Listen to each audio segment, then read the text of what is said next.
প্রত্যেকটা ছেলেদের জীবনে একটা প্রথম ভালোবাসা থাকে, সেটা হোক স্কুল লাইফে, হোক বাড়ির পাশে, হোক তার পথযাত্রী বা কোথাও বেড়াতে গেছে বা বিয়ের মধ্যে দেখছে এমন কোনো মেয়ে।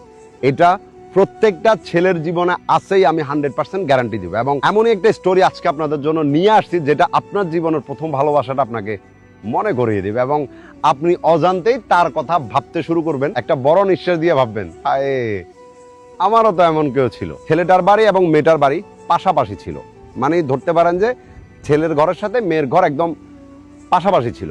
আর তারা দুজন একই স্কুলে পড়তো। তো ক্লাস 5 থেকে মেয়েটাকে ছেলেটা অনেক বেশি পছন্দ করত, কিন্তু বলতে কখনো সাহস পাইতো না।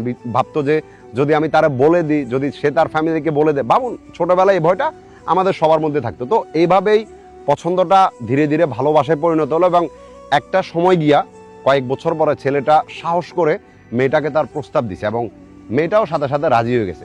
শুরু হলো তাদের ভালোবাসার স্টোরি। এমন একটা ভালোবাসার গল্প যেটা সত্যি বলতে পিওর একটা ফিলিংস জন্ম দেয়, যেটা জীবনের প্রথম ভালোবাসাটাকে মনে করিয়ে দেয়।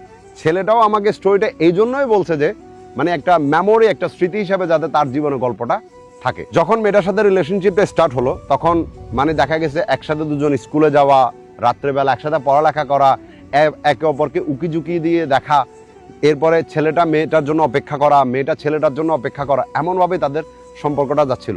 একটা সময় ছেলেটা পড়ালেখা ড্রপ আউট করে দেয় এবং কাজকর্মে যোগ দেয়। তো যখন সে কাজ করত, কাজে যাওয়ার টাইমে মেয়েটা রাস্তার মধ্যে দাঁড়ায় থাকতো ছেলেটাকে একটা নজর দেখার জন্য। যখন ছেলেটা কাজ থেকে আসতো তখনও মেয়েটা সেমভাবে রাস্তার মধ্যে দাঁড়িয়ে থাকতো ছেলেটাকে একটা নজর দেখার জন্য, একটু কথা বলার জন্য। এরপরে যেদিন দেরি হইতো ছেলেটার, ওই দিন মেয়েটা নিজের থেকে কল দিত, এখনো কোথায়, আসো নাই কেন, তোমাকে দেখতেছি না, অনেক মিস করতেছি। ভাবুন কি একটা পিওর মানে রিলেশনশিপ ছিল বা পিওর একটা ফিলিংস ছিল। এরপরে এমনও হতো যে ছেলেটার মানে ফ্যামিলি মেম্বার যখন কোথাও বেড়াতে যেত, কিন্তু ছেলেটা কাজের জন্য যাইতে পারতো না, তো সে বাসার মধ্যে থাকতে হতো। তো মেয়েটা ছেলেটার বাসার মধ্যে এসে ছেলেটার খাবার দাবার গরম করে রেডি করে দিত এবং মেয়েটা নিজের হাতে ছেলেটাকে খাওয়াই দিত। কি একটা অনুভূতি ছিল এটা। তো এমনভাবে তাদের সম্পর্কটা অনেক সুন্দর মতো চলতেছিল, প্রায় 4 বছরের সম্পর্ক থাকে। এরপরে মানে এমন একটা ঘটনা ঘটে যেটার জন্য না কখনো ছেলেটা প্রস্তুত ছিল না মেয়েটা প্রস্তুত ছিল। ওই টাইমে অনেক ছোট ছোট কথা হতো তাদের মধ্যে, যে যদি কখনো আমি মারা যাই, ছেলেটা বলতো ধরো তোমার যদি বিয়ে হয়ে যায় তুমি আমাকে দেখতে আসবে। তখন মেয়েটা বলতো যে যদি এই দুনিয়ার শেষ প্রান্তেও আমি থাকি তারপর আমি তোমার কাছে ছুটে আসব। আর এমনটা কখনোই হবে না যে তুমি আমাকে ছেড়ে চলে যাবো, আমি তোমাকে ছেড়ে চলে যাব।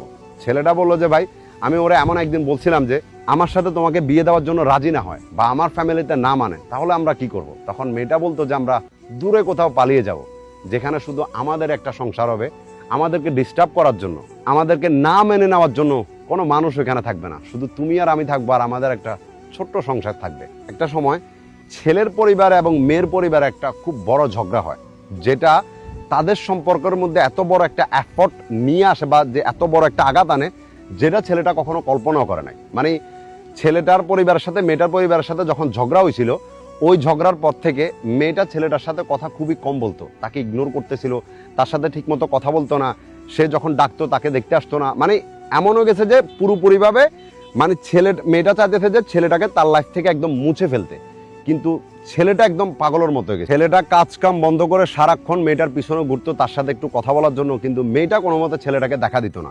এমনও হয়েছে যে মেয়েটা যখন মানে স্কুলে যাইতো, ছেলেটা ঘন্টার পর ঘন্টা ওই রাস্তায় দাঁড়ায় থাকতো শুধু একটু মেয়েটাকে দেখার জন্য। কিন্তু মেয়েটা কি করছে জানেন, বাড়িতে এসে ছেলেটার বাবাকে বিচার দিয়ে বসে আছে যে আপনার ছেলে আমাকে ডিস্টার্ব করতেছে।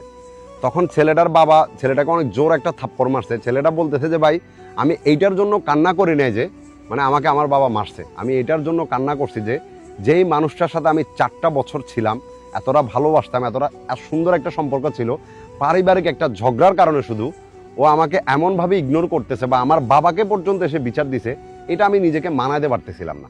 তখন মুখের মধ্যে বালিশ চাপা দিয়ে চিৎকার করে করে বাসার মধ্যে কান্না করছিলাম। দেন কিছুদিন পরে শুনতে পাইলাম যে তার পরিবার থেকে তার জন্য বিয়ে ঠিক করছে এবং সে ওই বিয়েতে রাজি হয়ে গেছে। আর আমাদের যে সম্পর্কটা ছিল এটা অফকোর্স ততদিনে 2 ফ্যামিলির মধ্যে জানাজানি হয়ে গেছে। তো তার মা আমার কাছে আসছে এবং এসে আমাকে বলতেছে যে যাতে তার বিয়েতে আমি কোনো রকম ডিস্টার্ব বা ইন্টারফেয়ার না করি, কোনো রকম সমস্যা ক্রিয়েট যাতে না করি। তো আমিও বললাম যে সে তো রাজি, আমার আর ওইখানে ইন্টারফেয়ার করা বা তাকে ডিস্টার্ব করাটা মনে হয় না যে উচিত হবে।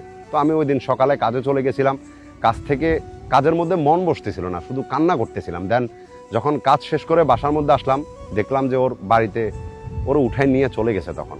তো ওই দিন যে কষ্টটা আমার ভিতরে ছিল, আমি আমার একটা বন্ধুকে ফোন করে চিৎকার করে করে কান্না করছিলাম যে কেন আমার সাথে এমনটা হলো। আসলে আমাদের তো নিজেদের মধ্যে কোনো সমস্যা ছিল না, একটা পারিবারিক সমস্যা ছিল, কিন্তু ওইটাকে ইস্যু করে যে সে এত বড় একটা জিনিস ক্রিয়েট করবে সেটা আমি কখনো কল্পনাও করি নাই। ও আমাকে ছেড়ে গেছে আজকে 4 বছর 5 বছর হয়ে গেছে ভাই। বিশ্বাস যদি করেন এখনও ওর কথা প্রতিটি রাতে আমার মনে পড়ে, আমি ওরে এখনও স্বপ্নে দেখি। আমার মনে হয়েছে যে ওর সাথে এখনও আমি কথা বলতেছি বা ওরে ভুলতে এখনো পর্যন্ত আমি পারি নাই।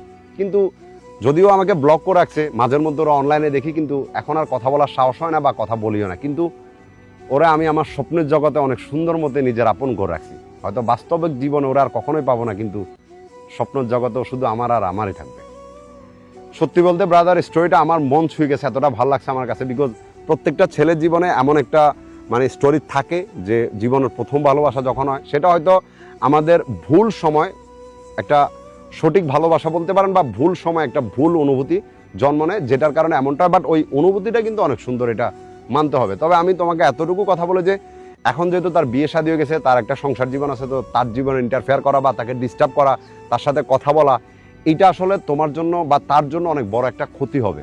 আর তোমার যে সুন্দর একটা অনুভূতি আছে তার প্রতি বা একটা ভালোবাসা আছে, এটা নষ্ট হয়ে যাবে। তো এমনটা করিও না যে তার জীবনে কোনো সমস্যা হোক বা তোমার জীবনে সমস্যা হোক। হ্যাঁ, ছিল ওইটা তোমার ভালোবাসা, অনুভূতিটাকে বুকের মধ্যে রাখা এবং সামনের দিকে এগিয়ে যাও। জীবন অনেক সুন্দর, জীবনকে বাঁচো। তোমার লাইফে দেখবা যে তোমার মতো করে তোমাকে ভালোবাসার জন্য কেউ আসবে। এইটাই হলো জীবন। আর আমার এই গল্পটা কেমন লাগছে অবশ্যই আপনারা বলবেন, এবং এই ছেলেটাকে কমেন্টে এসে বলবেন যে তার স্টোরিটা আপনাদের কাছে কেমন লাগছে, এবং আপনাদের কাছে আপনাদের জীবনের প্রথম ভালোবাসাটা মনে পড়ছে কিনা অবশ্যই বলবেন। আর এমন গল্প যদি শুনতে চান তো অবশ্যই পেজে ফলো দিয়া সাথে থাকবেন। তো আজকের গল্পের ছেলেটার নাম হলো আকাশ, এবং সবাই অবশ্যই আকাশের জন্য দোয়া করবেন যাতে সে ফিউচারে অনেক ভালো থাকে এবং তার জীবনে যাতে তার মতো করে একটা জীবন সঙ্গী আসে। ভালো থাকবেন।